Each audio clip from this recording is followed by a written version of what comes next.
Have you ever sat alone in the quiet of your home after retirement, the silence pressing in like an unwelcome guest, and wondered if the cure to that aching loneliness might be as simple as a visit to an old friend? It's a thought that tugs at the heart, rekindling past friendships to fill the void left by a career's end, to bring back the laughter, the warmth, the sense of belonging you once knew. Many retirees cling to this hope, picturing heartfelt reunions that erase the isolation of their new reality. But what if I told you that this instinct, this pull toward the familiar, might actually deepen the ache rather than heal it? What if reaching out to old friends could leave you feeling more lost than before? In this journey, we'll uncover 5 surprising reasons why leaning on old friendships to ease post-retirement loneliness might not be the balm you imagine and could even hold you back from the life you deserve. From the subtle shifts in relationships to the quiet dangers of emotional dependence, each revelation will challenge what you think you know about connection in this chapter of life. More than that, will light the way toward a wiser, richer path, one that doesn't just patch over loneliness, but leads to genuine fulfillment and growth. Picture this: a retirement not defined by what's lost, but by what you choose to build. Stay with me until the end, because what you discover today might transform how you navigate your social world and yourself in the years ahead. Let's dive in. Number 1, friendships change after retirement. Imagine this: you're standing on the porch of a friend's house, the same porch where you once shared coffee and stories years ago. You knock, heart buzzing with anticipation, expecting to slip back into the easy rhythm of the past. But as the door swings open, something feels off. The laughter doesn't flow as it used to, the conversation stumbles. It's a truth that stings. Friendships, like people, evolve, and retirement often marks the turning point. Before you left the workforce, your bonds were woven into the fabric of daily life. Quick chats by the office coffee machine, lunches squeezed between meetings, weekend barbecues when schedules aligned. Those routines were the glue. Now, with the structure of work gone, maintaining those ties takes effort. Effort that doesn't always come naturally anymore. Take John, a 72-year-old retiree with a shock of white hair and a voice that still carries the confidence of his working years. After decades as a warehouse manager, he traded his clipboard for quiet days at home. The loneliness crept in slowly, a shadow he couldn't shake. He decided to reach out to his old crew, guys he'd shared beers and banter with for years. He pictured lively catch-ups, the kind that would make him feel alive again. But when he called, the responses were lukewarm. One friend was off RVing across the country with his wife, another was knee-deep in grandparent duties, and a third just didn't seem to have the energy for more than a polite hello.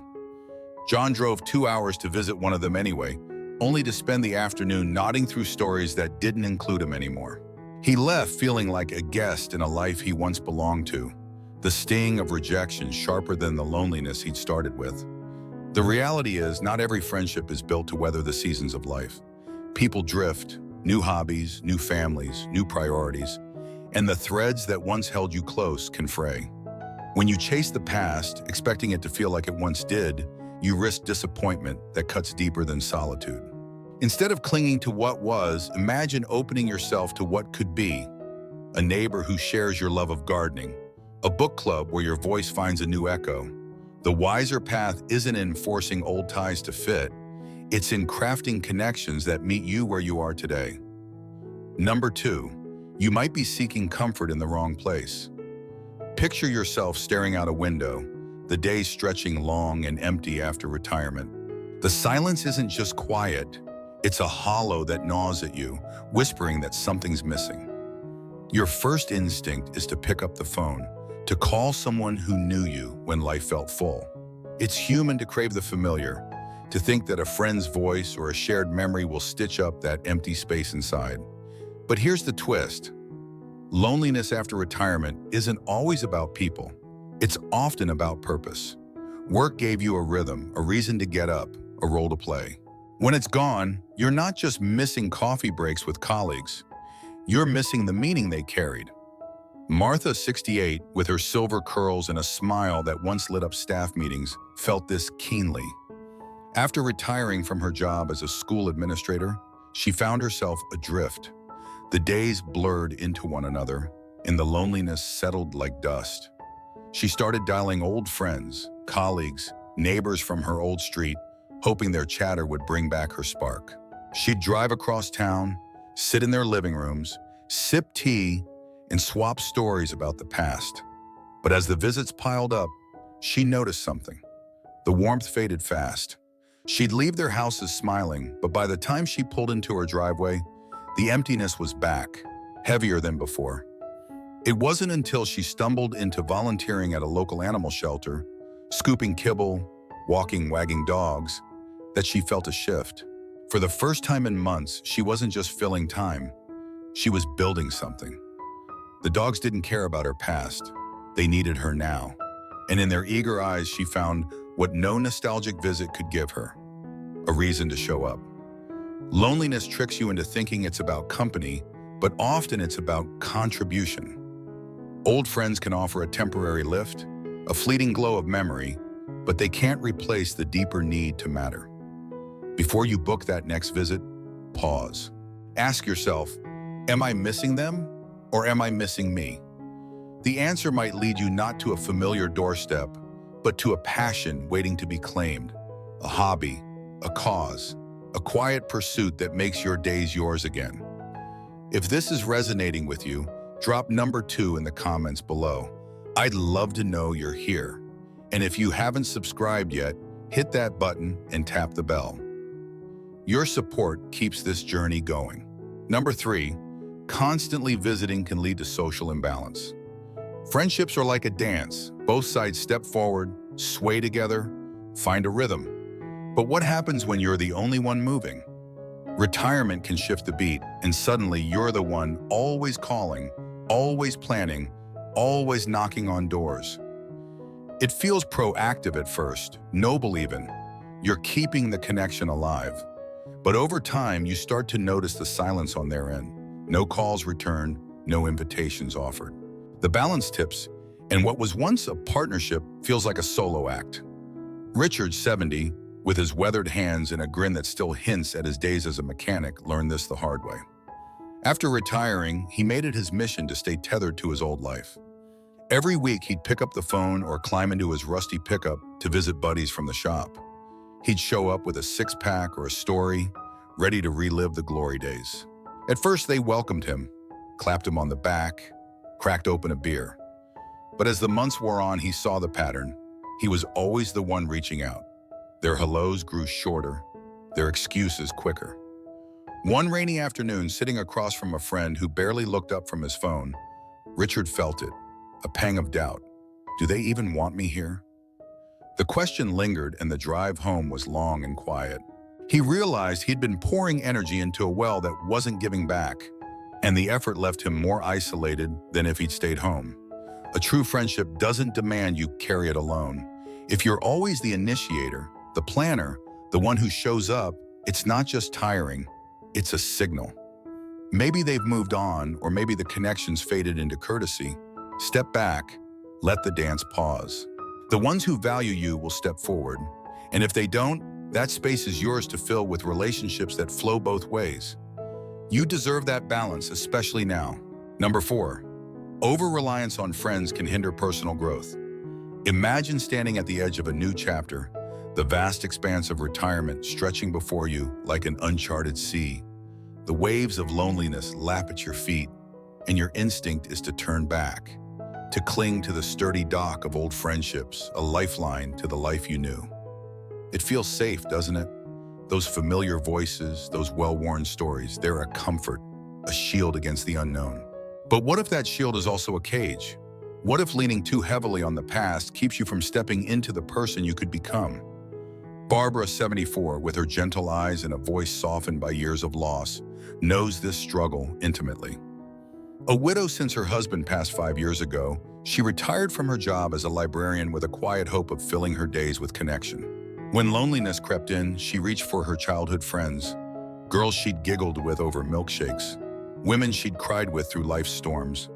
She'd call them up, her fingers tracing the numbers she'd memorized decades ago, and drive to their homes with a tin of homemade cookies. They'd sit together, flipping through photo albums, laughing over faded Polaroids. But as the visits multiplied, Barbara felt a strange weight settle in her chest. The nostalgia was sweet, but it left her stagnant. She wasn't growing, she was replaying. One evening, driving home under a sky bruised with dusk, she realized she'd spent years tethered to memories instead of making new ones. The next day, she signed up for a painting class, something she'd always meant to try. And with each brushstroke, she felt a spark, a whisper of possibility. She wasn't just filling time, she was coloring a future. Retirement isn't an end, it's a beginning, a chance to redefine yourself. Old friends can anchor you, but if you cling too tight, you might miss the horizon. Growth demands courage, a new skill, a solo trip, a stranger who becomes a companion. Barbara's canvases now hang in her living room, each one a testament to the woman she's becoming. Ask yourself, am I visiting them because it's easy or because I'm afraid to step forward? The answer could unlock a chapter you never knew you could write. If this strikes a chord, drop number 4 in the comments. I'd love to hear from you. And if you're not subscribed yet, hit that button and ring the bell. Your support fuels this journey. Number 5, unbalanced friendships can drain your energy. Picture this. You're sitting across from an old friend, the clink of coffee cups punctuating a conversation that feels more like a monologue. You drove an hour to be here, braving traffic and a drizzle that clings to your coat, all for a moment of connection. But as they talk, endlessly, about their woes, their wins, you realize something. They haven't asked about you. Not once. You leave the cafe with a smile plastered on, but inside you're exhausted, your spirit dimmer than when you arrived. Friendships are supposed to lift you up, not weigh you down. Yet after retirement, it's easy to hold on to ties that sap your strength. Thomas, 76, with his wiry frame and a laugh that once echoed through poker nights, lived this truth. A loyal soul, he saw retirement as a chance to double down on the people he'd always cared for. He'd make the rounds, visiting old co-workers, neighbors, even distant cousins, his pickup truck a familiar sight on their streets. He'd arrive with a grin, ready to listen, to check in. But over time, the visits shifted.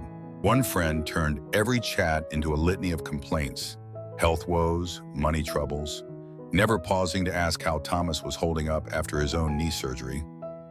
Another barely looked up from his newspaper, offering grunts instead of gratitude. A third greeted him with a distracted wave, too busy to sit down. Thomas kept going, driven by duty, until one afternoon he slumped into his recliner, bone-tired and hollow. "I'm giving more than I'm getting," he admitted to himself, the words heavy with realization. Those visits weren't filling his cup, they were draining it dry. Your energy is precious, especially now. Retirement hands you the gift of time, but it's up to you how you spend it. Friendships should be a dance of give and take, a source of joy and mutual care. If you're pouring yourself into people who don't pour back, who leave you depleted instead of renewed, it's okay to let go. Thomas started saying no, redirecting his miles to a fishing spot where the quiet restored him, to a veterans group where his stories found eager ears. He learned that real connection energizes, not exhausts. Reflect. Does this friendship lift me up or drag me down? The answer might free you to invest in what truly matters. Final thoughts, a new path forward. Take a breath and let this sink in. You've walked with me through 5 hidden truths, each one a lens to see your post-retirement world a little clearer. Friendships matter, but they're not a cure-all. Chasing the past out of loneliness or habit might tether you to disappointment, imbalance, or stagnation, when what you deserve is so much more. Retirement isn't about preserving what was, it's about crafting what can be. Imagine a life where your energy flows into passions that ignite you, where your connections, old or new, lift you higher, where loneliness isn't a void to fill, but a signal to grow. Let go of the guilt. You're not abandoning anyone by choosing yourself. John found peace in his garden, Martha in her shelter dogs, Richard in his solitude, Barbara in her paints, Thomas in his reclaimed time. They didn't just survive retirement, they shaped it. So can you. How'd they reprint? Start small, a walk alone to hear your own thoughts. a class to stir your curiosity, a no to a visit that doesn't feel right. Build a life that's yours, not a shadow of yesterday's. I'd love to hear your voice now. Which of these reasons hit home? Have you ever clung to a friendship that no longer fit or found joy in letting go? Drop your thoughts below. Share one thing you've learned today and how you'll carry it forward. Your story inspires me, and it might just light the way for someone else. If this journey moved you, subscribe and share.